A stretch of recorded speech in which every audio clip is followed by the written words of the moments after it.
Ou alors, madame, je peux vous proposer le réfrigérateur doté du système de drainage pour les écoulements, étagère modulable, clayette, compartiment en congélation, capacité 3 litres. Madame, j'ai le même à la maison. Alors je ne veux plus vous entendre dire maintenant, pendant vos entraînements de négociation commerciale, de leur dire ce que vous aimez ou pas, de leur dire ce que vous préférez ou pas. Pardon. Sinon, madame, nous avons ce réfrigérateur plus petit, moins cher, plus économique, avec bien entendu choix de couleurs, gris perle, brun écru, jaune de Damas. Mais nous n'avons plus que le jaune de Damas de disponible. Madame, j'ai le même à la maison. Oui, pardon, madame. On s'en fout, on s'en fiche. Ce n'est pas important pour pouvoir gagner une opportunité commerciale de vente, de dire à vos prospects ce que vous aimez ou pas. Vous voulez réfléchir, en discuter avec votre mari, il hésite, je le comprends, j'ai le même à la maison. Je ne veux plus vous voir et ne plus entendre dire à vos prospects ce que vous aimez ou pas. J'ai une tête à claque, j'ai la même à la maison. Voilà le conseil que j'ai reçu lors de ma formation en école de vente Bernard Tapie, quand mon professeur de vente, ou plutôt notre intervenant, pour nous expliquer différentes formes de techniques de vente, nous conseillait, nous disait de ne pas dire, et surtout dans le closing, et pour réussir une bonne négociation commerciale, de surtout ne rien dire à un prospect concernant ce que l'on aime ou pas, et quels sont nos goûts.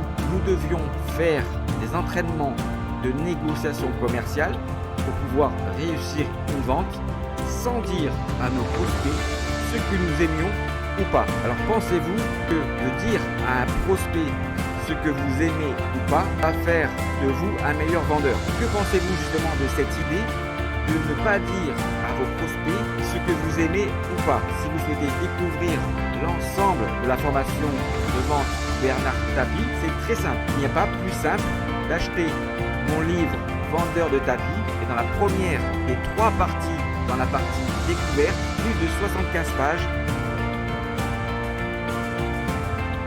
des méthodes et des techniques de vente Bernard Tapie. Et maintenant, vous pouvez bien sûr en commentaire me dire si vous pensez que ce conseil est bon ou mauvais, et ce qui va vous permettre de faire en mieux si vous arrivez à ne jamais dire, pour pouvoir gagner un deal, à ne jamais dire à votre prospect ce que vous aimez. Je vous souhaite à tous et à toutes de très bonnes ventes, et surtout, n'oubliez pas de prendre soin de vous et soin des autres. À bientôt.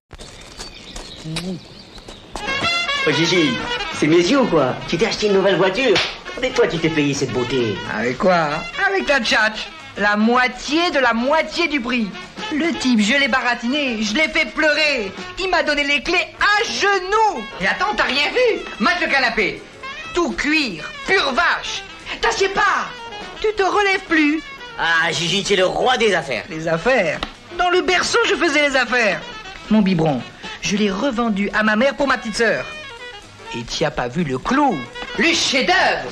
Et alors, c'est une télévision? Mais non, Francky, c'est pas une télévision.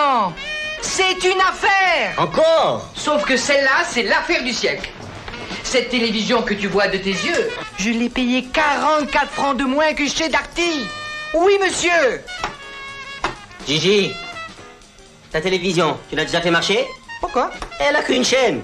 Oh.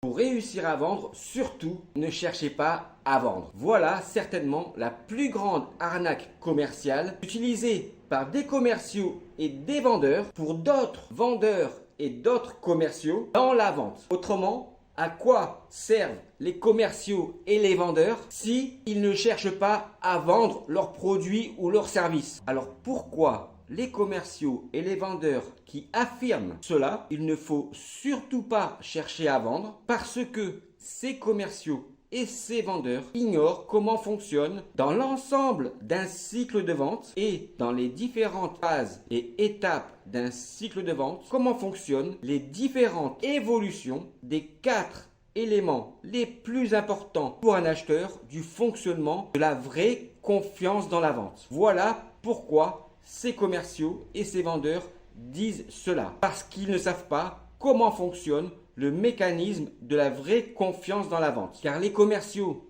et les vendeurs qui savent comment fonctionne l'unique processus du fonctionnement de la vraie confiance dans la vente, de ce processus logique, naturel et humain, savent qu'il ne faut surtout pas essayer de vendre à une personne, à un acheteur qui ne veut pas et qui ne peut pas acheter vos produits ou vos services. À bon entendeur, salut, à bientôt. Si dans la vente, vous ne savez pas comment fonctionnent les 4 éléments les plus importants pour un acheteur du fonctionnement unique, logique, naturel et humain, la vraie confiance dans la vente, alors ne parlez pas du fonctionnement de la confiance dans la vente. Parce que vous racontez n'importe quoi sur le bon fonctionnement du mécanisme logique, naturel et humain de la vraie confiance dans la vente. Dites plutôt que vous ne savez pas comment fonctionne la vraie confiance dans la vente et que vous utilisez la défiance commerciale pour pouvoir mentir, tricher et manipuler vos clients pour pouvoir réussir à vendre. Alors, arrêtez de parler de la confiance dans la vente si vous ne savez pas comment fonctionnent les 4 éléments les plus importants pour un acheteur dans les 3 phases dans l'ensemble de la durée d'un cycle de vente. Ok? On est bien d'accord? À bientôt. Ok?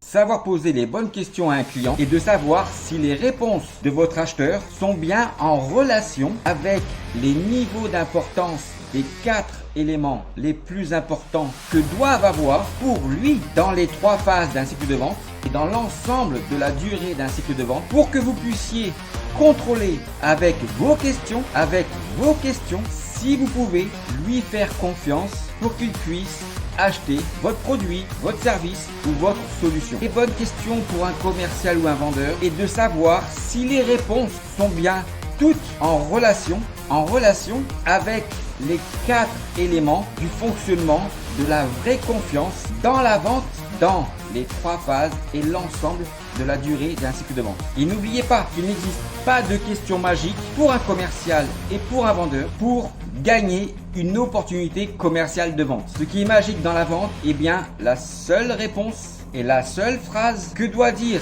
un acheteur pour être transformé en client.